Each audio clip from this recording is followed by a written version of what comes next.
I just pray to God, like I've been saying this entire video, I hope that the intentions are pure, that they are coming from a righteous place and not mess and not nosiness and trying to report back to all of these other people that they're close with about, like I said, what I got going on, how I act, how I worship, how I this, like, I'm very cautious about that. First of all, I don't really like anybody being around me in my worship except for those I feel comfortable with, which is my church family. My church family. I have never been to church with anybody outside of my professional setting. It was one guy last year at my old school who invited me to his church, and I did go to his church, and it was pretty cool. And it's so crazy because ironically, when I went to his church, oh my goodness, the pastor of the church, he is married to the old church, the church that I went to for 30 years. He is actually married to the goddaughter of that pastor.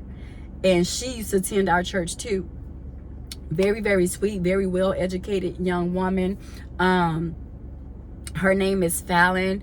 And if y'all find her online on Instagram, her and her husband have their own church. And so I'm just so happy for them. But I went to that church and attended it. It was a pretty cool environment, but it wasn't for me. It just wasn't for me. But it was still cool, and I was very appreciative of the invite. But that's the only time I really went to church with somebody in a professional setting. And I didn't even see him, the person that invited me, the other educator who invited me. Shout out to AVIA, because he's a part of that fraternity. Shout out to him, and I thank you, and I'm appreciative of that invite. But it wasn't the church for me, and that's okay. That's why I kept visiting and trying to figure out which church is for me. And so I found the one that I'm currently at. But yeah, like I said, I hope all goes well. I've definitely been trying to stay busy in my counselship. And she's actually not my counsel. I asked God, please place somebody on my heart who I can feel a safe place with, to be able to call them and talk to them about this situation and this issue. And immediately he dropped her name on my brain, because I had another person in mind, and I was like, no, I can't. And so he was like, this person, reach out to her. So she invited me to come help set up some things yesterday for something we have going on at the church. And to keep my mind busy, because I was telling her, I was like, man, I'm gonna need a lot of runs outside, outdoors, to keep my mind off of overthinking, off of overanalyzing. There's nothing I can do now, for real, because I've already given the person the name of my church, so she can do with it whatever she chooses to do with it. And it's unfortunate, but I can't worry about that. Like my counselship said, I can't worry myself about that. So yesterday I just kind of stayed busy. I'm like, oh yes, I'm coming. Thank you for inviting me. I will be there, because this is something that I've always wanted to participate in anyways. But because they have been members of the church for so long, they have become family. If they're not real family, it's very family oriented. So either they're like bloodline truly related, or they've just become so close with each other that they are like they're family. Like you can't tell them otherwise. But yeah, so all of that stuff is really left up to them. But when she invited me, I was like, oh my goodness, yes, I am there. What you mean? I'm coming. I love to serve. I love to help. That's also part of my calling. And so I've just been doing a lot of growing in so many aspects of my life. And I just been keeping busy, trying to keep my mind off of extending the invite.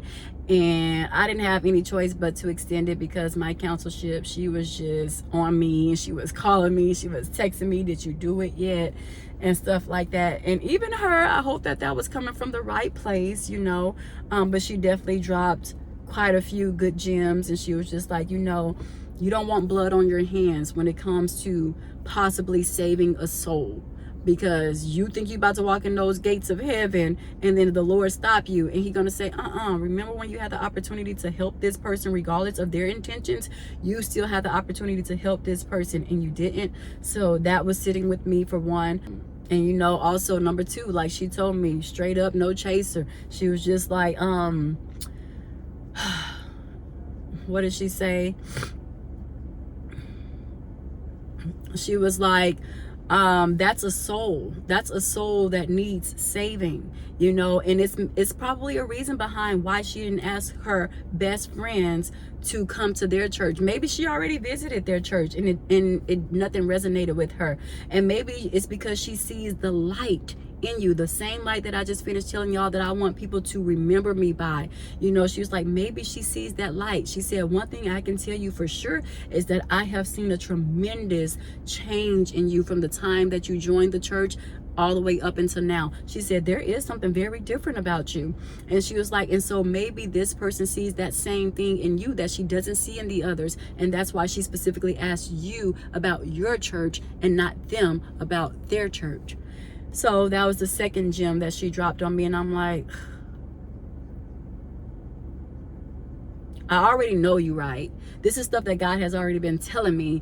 Like my auntie always tells me, you already know the right thing to do, Jazz. You know the right thing to do. You know what the Spirit is telling you to do. You just simply want confirmation to give you that urge, that push to carry it through. So when my counselorship was talking to me, I was like, she sounds like my aunt. Why y'all gotta be right? And why I already know that y'all right before I even asked y'all, because I already know this is what the Holy Spirit is telling me to do, but I don't want to do it. Very much so frustrated, okay? But got to be righteous through and through. If I'm going to claim being righteous to Christ, I must actually be righteous unto Christ in spite of. You know, and that's what she was saying. She was like, I'm 100%, 1,000% a loyal person, 1,000% of don't let nobody talk about me. And she was like, the old me would have automatically agreed with you and told you, no, don't invite her. Like, what? Tell her to go to another church. In which that's what my family was telling me. No, tell her to go to another church. Because they're very protective over me, just like I am very protective over my church community and the church that I attend. And so they were like, no, like, why would you do that? No. And so yeah, they all told me it's a hard no. But you know, the Spirit had been telling me otherwise. Like I said, I've been prolonging this and postponing sharing that type of information for months, because this is not her first time asking me. And then the third nugget that she dropped on me was simply that you know, you don't want to stop your blessing. This may be a test. This may be a test that God has me going through to simply see if I'm going to be obedient to Him or obedient to my flesh. So she dropped some gems on me. And I was just like, you definitely told me to reach out to her, because why did she have to put everything into godly perspective? It's so much easier when people are loyal, when you know their intentions, when you know their agenda behind things, when they've shown you nothing but genuineness and honesty and loyalty. It's easy to say yes to them, but it's so hard to say yes to people you know for sure you have a discernment. They don't really rock with you. Like, they rock with you when certain people are not there. But when those people are there, they're kind of standoffish, like, let me try to play the field, because I know what this person has said about this person. Even though this person A, has never said a thing about person B, I know what person B has said about person A. So let me just try to maneuver this thing between the two as best as I can, even if that causes person A to feel abandoned, to feel neglected, to feel betrayed. My loyalty is going to be with person B, who I know has been talking about person A. So it was the hardest thing in my life that I've ever had to do. But you know what? It's done. There's no reversing it. The address is out there. The name of my church is out there. The time that our church service starts is now out there. But yeah, it's something I'm still asking God to grant me peace on. Y'all, please pray for me. Then people love to say, you acting funny, you mad, weird. No, you're weird. And based on your weird energy, I'm just simply pulling back as I continuously observe how you act and your behavior around certain individuals. But yeah, ain't nothing weird about y'all for putting your foot down, for taking up for yourself, for keeping it 100, 1,000, wow, right? So we're gonna do that, but we're gonna do it respectfully and as we represent Christ, okay? So we know we still gotta represent Christ now, y'all. So don't just be out here cursing people out, up, down, left, right. side to side, right? But you can let people know about themselves respectfully without losing your character and your integrity. Okay?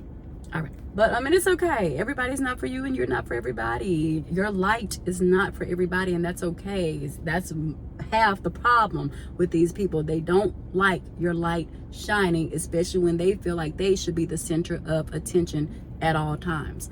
And so yeah.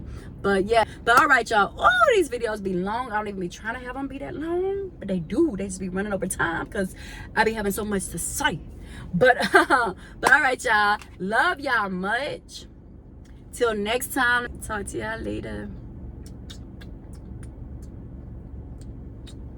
Bye. Bye. This.